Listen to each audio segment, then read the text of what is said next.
Oke, bismillahirrahmanirrahim. Soal pertama, mengapa keamanan komputer dibutuhkan? Yang paling utama menurut saya, kenapa keamanan komputer itu dibutuhkan, yaitu satu untuk melindungi sistem komputer itu sendiri. Kenapa? Karena kalau sistem komputer itu tidak terlindungi, ya bakal mudah dimasuki atau diretas oleh orang lain atau oleh hacker seperti itu. Yang keduanya itu mengurangi resiko ancaman, ya baik itu dari luar maupun dari dalam gitu. Jadi maksudnya luar komputer atau dalam komputer. Kalau misalkan dari luar mungkin seperti gangguan alam atau bencana alam seperti petir atau listrik, terus kebocoran instalasi listriknya. Nah, jadi seperti itu. Yang paling utama yaitu melindungi keamanan komputer itu sendiri. Dan yang terakhir mungkin menghindari resiko penyalahgunaan atau penyusup gitu. Jadi keamanan komputer kita penting karena untuk menjaga penyusup atau orang-orang jahil yang ingin mengotak-atik data-data kita di komputer. Oke, pertanyaan ketiga, mengapa kejahatan komputer itu meningkat dan sebutkan alasannya? Menurut saya sendiri ada beberapa faktor kenapa kejahatan komputer itu semakin meningkat. Yang pertama itu yang pertama karena akses internet itu semakin mudah dan tidak terbatas kalau menurut saya. Karena kenapa? Kita mencari informasi apapun dengan mudahnya, tinggal ketik di internet tentang apa yang ingin kita cari, maka muncul banyak referensi-referensi. Nah, seperti itu. Jadi, yang pertama itu akses internet yang mudah dan tidak terbatas. Yang kedua itu kenapa kejahatan sering meningkat? Karena kurangnya perlindungan hukum ya. Jadi orang dengan bebasnya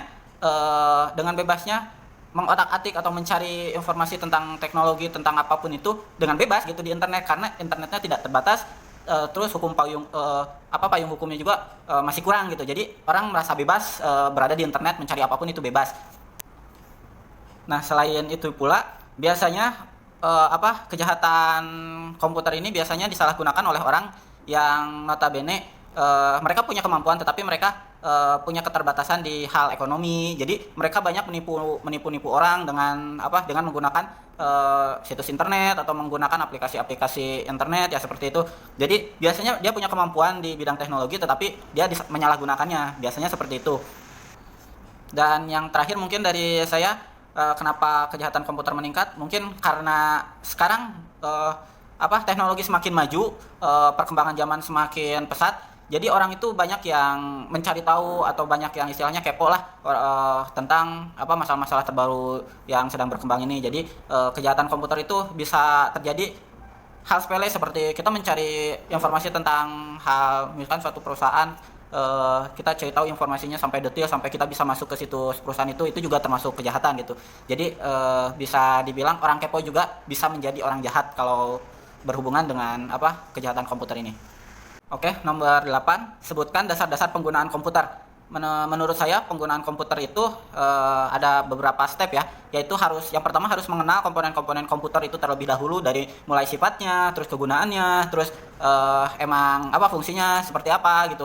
Nah, itu yang pertama. Yang keduanya itu mempelajari sistem atau dalamannya komputer, kayak misalkan sistem operasi software Microsoft Office, atau misalkan tentang PowerPoint, tentang pokoknya yang berhubungan dengan sistem operasi komputer itu sendiri.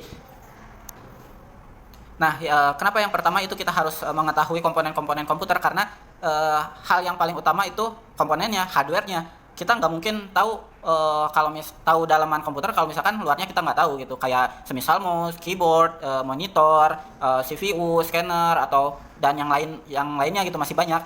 Hardware, kalau kita nggak tahu hardware-nya, yang bentuk realnya, apalagi dalamnya yang istilahnya kita ilmu teknologinya gitu. Jadi yang pertama itu kita harus mengetahui komponen-komponen komputernya terlebih dahulu gitu sebelum kita masuk mempelajari sistem komputernya gitu. Apalagi kita udah berhubungan dengan software atau udah berhubungan dengan aplikasi-aplikasinya, itu bakal lebih sulit kalau misalkan kita tidak tahu hardware-nya sendiri gitu.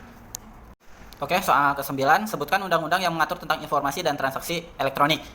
Setahu saya, undang-undang yang mengatur tentang informasi dan transaksi elektronik itu dulu itu Undang-Undang Nomor 11 tahun 2008, tetapi sudah dirubah oleh Undang-Undang Nomor 19 tahun 2016 tentang Undang-Undang ITE. Nah, harus diketahui pula pasal-pasal mana sih yang diganti itu. Kenapa diganti dari Undang-Undang Nomor 11 menjadi Undang-Undang Nomor 19 tahun 2016 gitu. karena ada beberapa revisi di pasal sebelumnya yang diubah, yaitu pasal 27 ayat 1 dan 3, pasal 28 ayat 2 dan pasal 31 ayat 3. Itu yang diganti atau yang direvisi dari Undang-Undang Nomor 11 tahun 2008 menjadi Undang-Undang Nomor 19 tahun 2016. Oke, soal yang terakhir, sebutkan kasus cyber yang pernah terjadi di Indonesia. Setahu saya, situs cyber yang pernah terjadi di Indonesia itu jaringan internet KPU tentang penghasilan hasil pemilu itu diserang oleh hacker, atau disebutnya mungkin kejahatan cybercrime gitu. Nah, itu mungkin salah satu yang pernah terjadi di Indonesia dan sempat ramai juga. Selain itu mungkin ada situs partai, kalau nggak salah situs partai Golkar yang pernah diretas juga oleh hacker. Mungkin itu contoh kasus cyber yang pernah terjadi di Indonesia. Terima kasih.